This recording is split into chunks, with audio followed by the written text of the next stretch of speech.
بسم اللہ الرحمن الرحیم۔ ماہ سفرہ الہی ہے، ماہ صبر و استقامت ہے، ماہ پیوند بے اہل بیت اطہار علیہ السلام ہے۔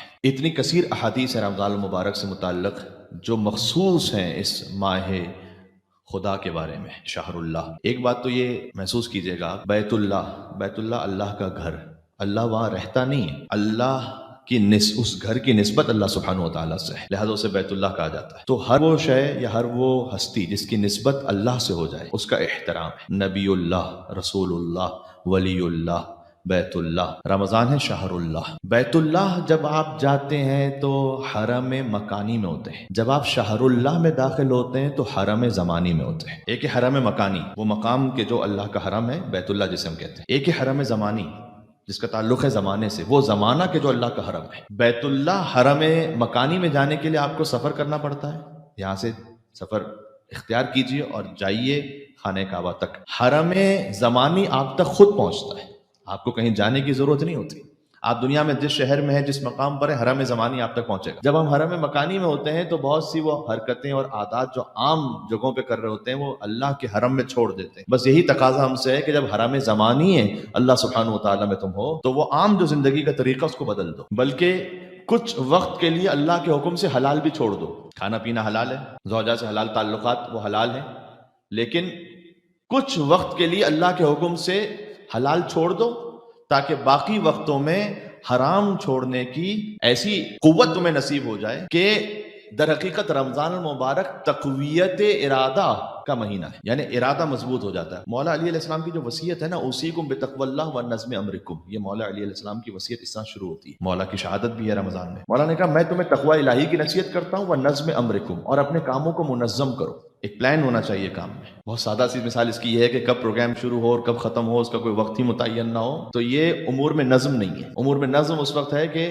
جب جو کہا گیا ہے اس کے مطابق ہر چیز پلانڈ وے میں آگے بڑھے۔ تو اپنی زندگیوں میں نظم لے کر مولا علیہ السلام نے تقوی الہی کی بات کرتا ہے، غور کیجئے گا۔ رمضان المبارک میں خود بخود اللہ سبحانہ وتعالیٰ اس کی ایک تمرین آپ کو کروا رہا ہے، تقوی الہی بھی ہے اور نظم امرکم کا مطلب کیا ہے، یعنی ہمیں خاص وقت میں روزہ شروع کرتے ہیں، خاص وقت پر ختم کرتے ہیں۔ آپ ایک ایک منٹ کا حساب کر رہے ہوتے ہیں، سحری کا وقت کب ختم ہو رہا ہے، اس سے پہلے آپ نے پانی پی لینا، اس سے پہلے آپ نے کھانا کھا لینا ہے۔ البتہ یہ جو کیلنڈرز ہوتے ہیں جن میں اختتام سحر کا وقت لکھا ہوا ہوتا ہے، وہ احتیاط کے مطابق معمولاً لکھتے ہیں۔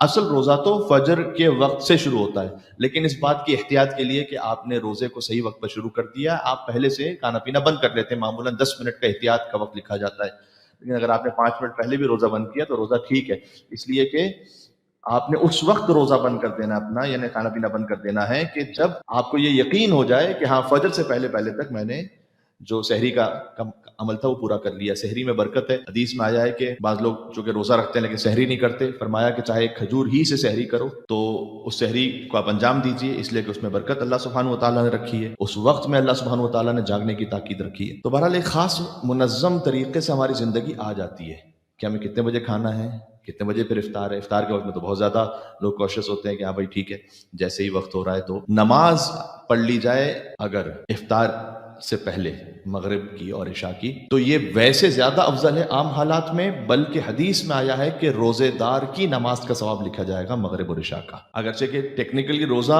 مغرب پر پورا ہو گیا، لیکن آپ نے اگر پہلے مغربین کی نماز پڑھی تو ایسے کہ جیسے آپ نے حالت روزہ میں نماز مغرب اور عشاء کو انجام، دو صورتوں کے علاوہ۔ ایک تو یہ کہ خضوع و خشوع باقی نہ رہ پائے نماز میں، اب نماز تو پڑھ رہے ہیں لیکن توجہ سموسوں اور پکوڑوں کی طرف ہے، خوشبو آ رہی ہے، فروٹ چاٹ کون سی بن رہی ہے، کون سا دسترخوان لگ رہا ہے، فلاں والنٹر کون سی چیز کہاں لے کے جا رہا ہے، اگر اس طرح دماغ لگا ہوا ہے تو بہتر ہے کہ پہلے آپ افطار کر لیں، اس کے بعد نماز پڑھیں۔ دوسرا یہ کہ اگر کوئی مہمان یا کوئی مومن انتظار کر رہا ہے آپ کا افطار کے دسترخوان پر، تو اس مومن کا احترام یہ ہے کہ پہلے اس کے ساتھ افطار کر لیجیے اور بعد میں نماز پڑھیں، یہ احترام مومن ہے۔ بہرحال اللہ سبحانہ وتعالیٰ نے ایک ایسا مہینہ عطا کیا ہے کہ جس میں لاتعداد اپرچونٹیز ہیں۔ ایک حدیث ہے کہ اللہ کے پاس ایک ایسا مائدہ ہے، یعنی دسترخوان ہے، کہ اس پر وہ نعمتیں ہیں جو نہ کسی آنکھ نے دیکھی ہیں، ما لا عین رات ولا اذن سمعت، نہ کسی کان نے سنی ہے، ولا خطر فی قلبہ، نہ کسی ایک انسان کے دل میں اس نعمت کا خیال بھی آیا ہے کہ وہ نعمت کون سی ہو سکتی ہے۔ اللہ سبحانہ لا یقعدها الا الصائمون، اس دسترخوان پر کوئی بیٹھ ہی نہیں سکتا مگر یہ کہ وہ جس نے روزہ رکھا ہو ماہ رمضان المبارک میں. تو وہ دسترخوان ہے روزے داروں کے. اب آپ نے جتنی بھی نعمتیں سنی ہیں، آپ نے سنا ہے کہ جنت میں باغات ہیں، جنت میں نہریں ہیں، جنت میں حوریں ہیں، جنت میں شہد ہے، تو جنت میں یہ وہ تو ہم نے سن رکھا ہے نا. حضور نے فرمایا کہ کچھ ایسی نعمتیں جو نہ کسی نے سنی ہیں، نہ کسی آنکھ نے دیکھی ہیں، نہ کسی ذہن میں آئی ہیں، اللہ سبحانہ و تعالیٰ روزے داروں کو اس دسترخوان پر بٹھائے گا. ریان ایک چشمہ ہے اور ایک باب ہے جنت کا. روزے دار فقط روزے دار اس دروازے سے داخل ہو سکیں. تو روزے داروں کے لیے بڑا احترام رکھا ہے اللہ سبحانہ و تعالیٰ نے. کچھ مختصر سی گزارشات ہیں کہ میں آپ کی خدمت میں عرض کرنا چاہوں گا. ایک تو یہ کہ حدیث ہے، تمام حدیثوں کو پیش کرنا چاہوں گا. حدیث یہ ہے کہ اگر رمضان میں، حدیث میں ہے کہ کوئی شخص حالت روزہ میں کوئی اور شخص اس پر سب و شتم کر رہا ہو، جو کہ اکثر پاکستان میں جیسے اکثر یہ ہو جاتا ہے کہ ٹریفک پر افطار سے تقریباً 1.5-2 گھنٹہ پہلے بہت زیادہ ٹینس ہوتا ہے معاملہ. وہ کسی نے پوچھا کہ وہ کون سا وقت ہوگا کہ جب باپ بیٹے کو چھوڑ دیتا ہے، دوست کو نہیں پوچھے گا. تو نے کہا افطار کا وقت. بڑا ہی بعض اوقات سخت معاملہ ہوتا ہے اور اس پر کافی تلخ کلامی بھی ہو جاتی ہے سڑکوں پر، مختلف جگہوں پر. اگر کوئی کسی کے ساتھ تلخ کلامی کرے، سب کو شتم کرے اس پر، اور روزے دار پلٹ کر اسے جواب یہ دے کہ انی صائم سلام علیک، بھائی میں روزے سے ہوں، تم پر سلامتی ہو. اگر کوئی ضبط کرتے ہوئے سامنے پلٹ کر یہ جواب دے، تو حضور نے فرمایا کہ اللہ سبحانہ و تعالیٰ ملائکہ سے کہتا ہے کہ استجار عبدی بالصوم، میرے اس بندے نے پناہ لی ہے روزے کے ذریعے سے، کہ اس نے روزے کی عبادت کے ذریعے سے اپنی زبان کو برا نہیں کیا. چونکہ اس نے روزے کے ذریعے سے پناہ لی ہے، فقد اجرتہ من النار، تو یاد رکھو کہ میں نے بھی آتش جہنم سے اسے پناہ دے دی ہے. اب دیکھیں ہر چھوٹی چھوٹی بات پر اللہ سبحانہ و تعالیٰ نے اپورچونیٹیز دی ہوئی. میں نے جیسے عرض کیا، اسی لیے جب رمضان کا مہینہ داخل ہوتا تھا تو حضور کہتے تھے سبحان اللہ ماذا تستقبلون. حضور سبحان اللہ کیا کہتے تھے کہ تمہیں اندازہ ہے کہ تم کس چیز کا استقبال کر رہے ہو؟ تو صحابہ یہ پوچھتے تھے کہ وحی نزل، کیا کوئی وحی نازل ہوئی ہے؟ او عدو حضر، یا کوئی دشمن نے حملہ کر دیا ہے تو پھر جنگ پہ جانا پڑے گا. تو حضور کہتے تھے کہ نہ کوئی وحی نازل ہوئی ہے، نہ کسی دشمن نے حملہ کیا ہے، اللہ کا مہینہ آ رہا ہے، تم اس مہینے کا استقبال کر رہے ہو. پھر حضور کہتے تھے کہ اس ماہ میں ہر اہل قبلہ کو اللہ معاف کر دے گا سوائے 3 لوگوں کے. یہ حدیث بھی سن لیجیے گا، بڑی لطیف حدیث ہے یہ. حضور نے کہا کہ ہر اہل قبلہ کی اللہ مغفرت کرے گا ماہ رمضان المبارک میں سوائے 3 لوگوں کے. پہلا وہ کہ جو آق والدین ہو، اللہ اس ماہ میں بھی اسے نہیں بخشے گا، یعنی جس نے والدین کا حق ادا نہیں کیا. دوسرا حضور نے فرمایا کہ جو خود ہی اپنے اندر لیاقت پیدا نہ کرے کہ اس ماہ کے فیوزات سے بہرہ بنے. ہر جگہ باران رحمت ہی ہو لیکن کوئی خود ہی اس باران رحمت کو حاصل نہ کرنا چاہے تو پھر کیا ہو. دوسرا وہ کہ جو اپنے اندر خود لیاقت یہ پیدا نہ کرے. تیسرا حضور نے فرمایا جو میرا نام سنے اور مجھ پر درود نہ بھیجے. اللہم صل علی محمد و آل محمد وعجل فرج. تو وہ ماہ ہمیں اللہ سبحانہ و تعالیٰ عطا کرا جس میں حضور نے کہا کہ اللہ سبحانہ و تعالیٰ سب کو بخش دے گا سوائے ان امور کی جو رعایت نہ کرے. عرض کرنے کا مقصد ہے کہ ایک تو یہ کہ اپنی زبان کے بارے میں احتیاط کریں، رمضان میں نگاہوں کے بارے میں احتیاط کریں، اور سحر اور افطار پر سورہ انا انزلنا کی تلاوت کریں. خود حضور نے فرمایا کہ جو افطار کے وقت بھی سورہ انا انزلنا کو پڑھے اور سحری کے وقت بھی سورہ انا انزلنا کو پڑھے تو اللہ درمیان کے وقت میں سے شہیدوں کا اجر عطا فرما. سبحان اللہ. پھر فرمایا کہ افطار کے وقت صدقہ دو. اب افطار کے وقت ہی صدقہ دینا بڑا مشکل ہو جاتا ہے، اس وقت ہی کیسے آپ صدقہ دیں گے؟ تو آپ پہلے سے مستحق تک کوئی چیز پہنچا دیجیے اور پھر افطار کے وقت آپ نے دل میں نیت کر لی کہ وہ صدقہ ہو گیا. تو میں اگر افطار کے وقت صدقہ دو گے تو اللہ سبحانہ و تعالیٰ اس صدقے کو تمہارے اور آتش جہنم کے درمیان حجاب بنا دے گا. سبحان اللہ. ماہ رمضان المبارک کی اصل فضیلت اور برکت آپ جانتے ہیں کس وجہ سے؟ روزے کی وجہ سے ہے یا نزول قرآن کی وجہ سے؟ اس کا اصل جواب ہے نزول قرآن کی وجہ سے. کیونکہ اللہ تعالیٰ نے جب رمضان کا تعارف کروایا ہے تو یہ نہیں کہا شہر رمضان الذی کتب فیہ الصیام، شہر رمضان الذی انزل فیہ القرآن. رمضان کی جو ڈیفینیشن اللہ سبحانہ و تعالیٰ نے بیان کی ہے کہ رمضان وہ مہینہ ہے کہ جس میں قرآن کو نازل کیا گیا ہے. روزہ اس میں ایک الگ سے عبادت ہے، اور روزے کی عبادت بھی وہ ہے، وہ آیت جو سب نے سن رکھی ہے، یا ایھا الذین آمنوا کتب علیکم الصیام کما کتب علی الذین من قبلکم لعلکم تتقون، کہ اے ایمان والو تم پر روزہ فرض کیا گیا جیسے تم سے پچھلی امتوں پر فرض کیا گیا تھا. تو یہ بھی یاد رکھیے گا حدیث میں کہ پچھلی امتوں پر روزہ ضرور فرض تھا، لیکن ان اللہ فرض صیام شہر رمضان علی الانبیاء دون الامم. پچھلی امتوں پر روزہ فرض تھا لیکن رمضان میں نہیں تھا. رمضان کا روزہ فقط پچھلے انبیاء پر فرض تھا. میں کیا عرض کرنا چاہ رہا ہوں، یعنی وہ مقام اور پروٹوکول جو اللہ سبحانہ و تعالیٰ نے گزشتہ انبیاء کو عطا کیا تھا وہ امت محمدی کو عطا کیا ہے. لہٰذا آپ کو ایک انداز سے انبیاء کے برابر اللہ سبحانہ و تعالیٰ نے مقام عطا کیا رمضان المبارک میں. اور یہ بھی یاد رکھیے گا کہ اللہ تعالیٰ نے فقط قرآن نہیں نازل کیا رمضان میں، ہر آسمانی کتاب رمضان میں نازل ہوئی ہے. صحیفہ ابراہیم، صحف ابراہیم و موسیٰ جو ہم سورہ اعلیٰ کے آخر میں آخری آیت پڑھتے ہیں، صحیفہ ابراہیمی وہ پہلی شب میں نازل ہوا رمضان کی. یہ کتاب الکافی میں حدیث موجود ہے. تورات جو ہے حضرت موسیٰ علیہ السلام پر وہ 6 رمضان کو نازل ہوئی. انجیل حضرت عیسیٰ علیہ السلام پر 13 رمضان کو نازل ہوئی. زبور حضرت داؤد علیہ السلام پر 18 رمضان کو نازل ہوئی. اور قرآن سرکار ختمی مرتبت پر 23 رمضان کو نازل ہوا. تمام آسمانی کتابیں رمضان المبارک میں نازل ہوئی ہیں. لہٰذا قرآن کے لیے خاص اہتمام کیجیے. معمولاً مومنین مہینے میں قرآن ختم کرتے ہیں، اور ساتھ میں اگر آپ یہ اہتمام کر سکیں کہ میں 5 دنوں میں 6 دنوں میں کم از کم ایک مرتبہ 5 سے 6 دنوں میں ایک سپارے کا فقط ترجمہ بھی پڑھوں گا، اس کی مختصر اس وضاحت اور تفسیر کے ساتھ کہ جو مولانا فرمان علی صاحب کا ترجمہ شدہ قرآن ہے یا مولانا ذیشان جوادی صاحب کا ترجمہ شدہ قرآن ہے کہ جس میں چھوٹی سی وضاحت بھی لکھی ہوئی. آپ اپنے آپ پہ ٹارگٹ رکھیں کہ مجھے کم از کم 5 سپاروں کی تھوڑی سی مختصر تفسیر اور ترجمہ بھی پڑھنا ہے. اس کو آہستہ آہستہ عادت بنائیے. تو رمضان المبارک قرآن کے نزول کا مہینہ ہے. سفرہ الہی جو ہے وہ اللہ سبحانہ و تعالیٰ نے پھیلا کے رکھا ہوا ہے. اور مختصر یہ ہے کہ میں اس کو اگر اختتام تک لے جاؤں، اس مہینے میں اللہ نے یہ برکت رکھی ہوئی ہے کہ آپ کے ان انٹینشنل اعمال پر بھی اللہ ثواب دے رہا ہے. ثواب ہوتا ہے نیت پر. آپ نے نیت نہیں کی ہو جس کام کی اس پہ ثواب نہیں ملتا. انما الاعمال بالنیات سب کو پتہ ہے. لیکن آپ سانس لیتے ہیں تو کیا ہر بار نیت کرتے ہیں؟ نیت تو نہیں کرتے ہیں. اس وقت بھی آپ سانس لے رہے ہیں کوئی باقاعدہ نیت کر کے تو نہیں لے رہے. انفاسکم فیہ تسبیح. لیکن جب رمضان میں سانس لے رہے ہیں تو تسبیح لکھی جا رہی ہے، سبحان اللہ لکھا جا رہا ہے. آپ نے سانس لی الحمدللہ لکھا جا رہا ہے. آپ نے سانس لی اللہ اکبر لکھا جا رہا ہے، جبکہ آپ کوئی نیت نہیں کر رہے.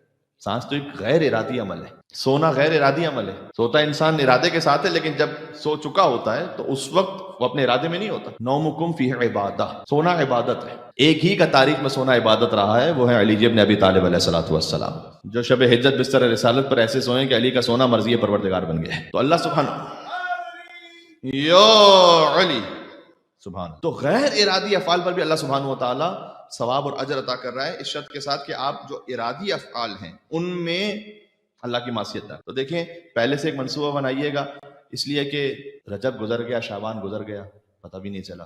اس طریقے سے رمضان آئے گا، گزر بھی جائے گا، احساس بھی نہیں ہو پائے گا اتنا. اس لیے پہلے سے اس بات کا اہتمام کریں کہ ہمیں خاص ہم مہینہ الہی میں داخل ہو رہے ہیں، لہذا اس کے لیے زیادہ سے زیادہ اس بہروری کر سکیں. علامہ طباطبائی جب افطار کرتے تھے، علماء کی یہ گواہی ہے اس پر، شہر قم میں، تو وہ بی بی معصومہ قم سلام اللہ علیہا کے حرم مطہر میں ان کی زری مبارک کو چوم کر افطار کرتے تھے.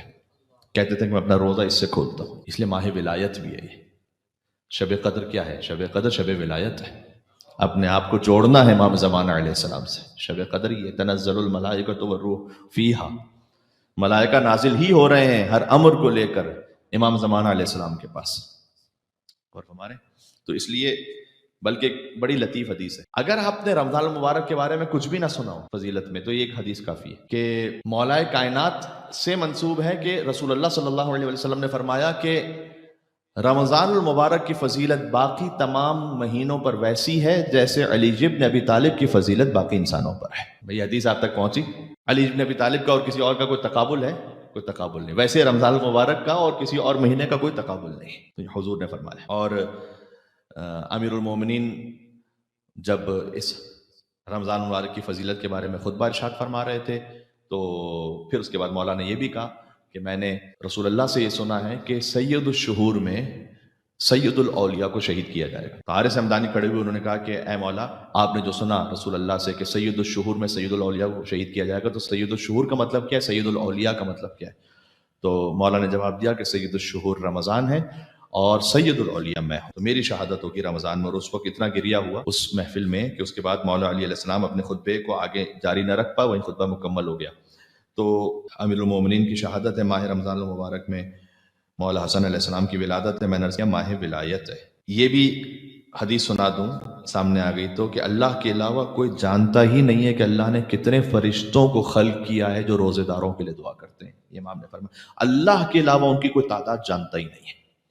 سبحان اللہ. شیطان اس مہینے میں بند ہو جاتا ہے تو پھر گناہ کیوں ہوتے ہیں؟ جب شیطان بند ہو جاتا ہے تو پھر گناہ کیوں ہوتے ہیں؟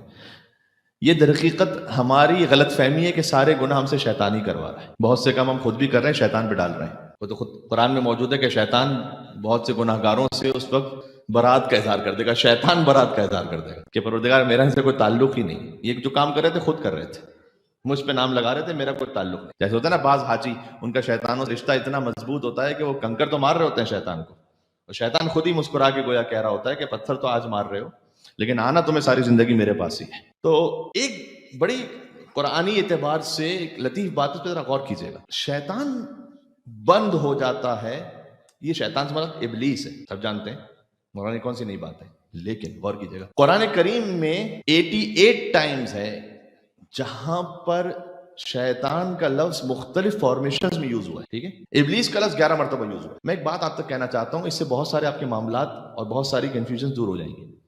ابلیس قرآن میں جہاں کہیں استعمال ہوا ہے وہ واحد استعمال ہوا ہے. ابلیس کا صیغہ ایک ہی ابلیس ہے جس نے آدم علیہ السلام کو سجدہ نہیں کیا تھا. شیطان فقط واحد اس نہیں استعمال ہوا. وَإِذَا خَلَوْا إِلَىٰ شَيَاطِينِهِمْ، یہ منافق آتے ہیں مسلمانوں کے پاس آ کے کہتے ہیں کہ ہم تو وہی عقیدہ رکھتے ہیں جو تمہارا عقیدہ ہے. فَإِذَا خَلَوْا إِلَىٰ شَيَاطِينِهِمْ، جب یہ اکیلے میں بیٹھتے ہیں اپنے شیطانوں کے ساتھ، ایک شیطان کے ساتھ نہیں، شیطانوں کے ساتھ، تو کہتے ہیں کہ ہم تو انہیں دھوکہ دے، ہم تو ان کے ساتھ مسخرہ کر رہے تھے. اچھا، جب آدم علیہ السلام کا واقعہ ہے قرآن میں، فَأَضَلَّهُمَا الشَّيْطَانُ، آدم اور حوا سلام اللہ علیہما کو گمراہ کر دیا، ترک اولا کروا دیا شیطان نے. یہاں پر مفرد کا صیغہ ہے، جمع نہیں ہے.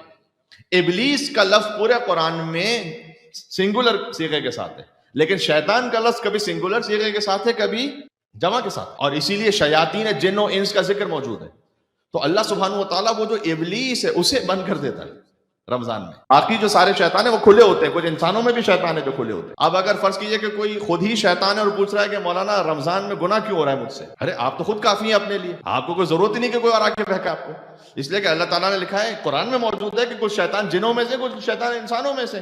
اب شیطان خود ہی کوئی انسان ہے جو شیطان ہے در حقیقت. وہ کہہ رہا ہے کہ مجھ سے گناہ کیوں ہو رہا ہے، وہ مولانا ابلیس تو بند ہے. تو آپ ماشاءاللہ کفایت رکھتے ہیں اس بارے میں کہ آپ کو ضرورت ہی نہیں شیطان کی، کوئی خود ہی شیطان ہو. تو یہ ممکن ہے، اور اس بارے میں احادیث بھی موجود ہیں.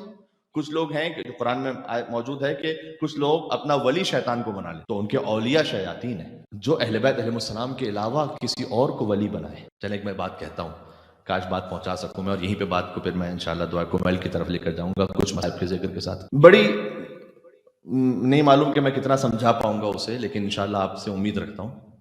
جو اپنا ولی شیطانوں کو بنائے ہوئے نا، وہ حقیقت خدائے حی اس پر یقین ہی نہیں رکھتے. کیا مطلب؟